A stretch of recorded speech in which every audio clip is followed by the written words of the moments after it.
Hello, എല്ലാവർക്കും പിക്ക് and മിക്സിൻ്റെ മറ്റൊരു വീഡിയോയിലേക്ക് സ്വാഗതം. നമ്മളുടെ ഇന്നത്തെ വീഡിയോ എന്ന് പറയുന്നത് വളരെ സ്വാദിഷ്ടമായ സേമിയ പായസമാണ്.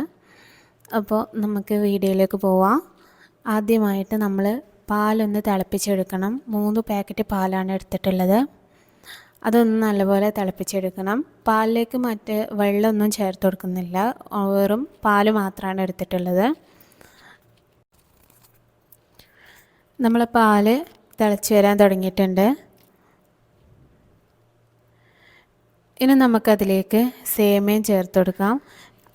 ഏകദേശം 1.5 കപ്പ് സേമിയ എടുത്തിട്ടുണ്ട്.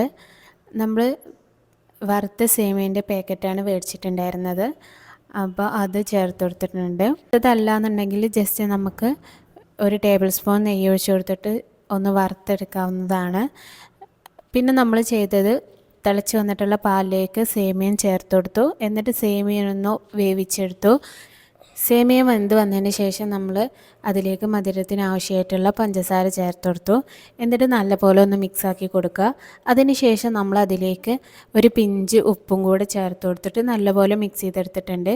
ഈ സമയത്തെല്ലാം നമ്മൾ ലോ ഫ്ലെയിമിലാണ് വെച്ചിട്ടുണ്ടായിരുന്നത്. പിന്നെ നമ്മൾ അതിലേക്ക് 1/4 കപ്പോളം മിഠായി മീറ്റ് ചേർത്ത് കൊടുത്തു. അതിനുശേഷം നമ്മൾ അതിലേക്ക് ഒരൽപ്പം ഏലക്കായുടെ പൊടിയും കൂടെ ചേർത്ത് കൊടുത്ത് നല്ലപോലെ മിക്സാക്കി കൊടുത്തു. എന്നിട്ട് ഫ്ലെയിം ഓഫ് ചെയ്ത് കൊടുക്കാം.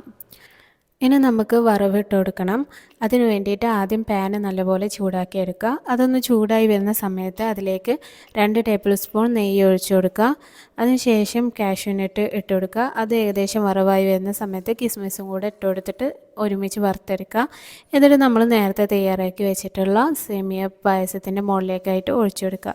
അപ്പോൾ ഇത്രയേ ഉള്ളൂ നമ്മുടെ സേമിയ പായസം.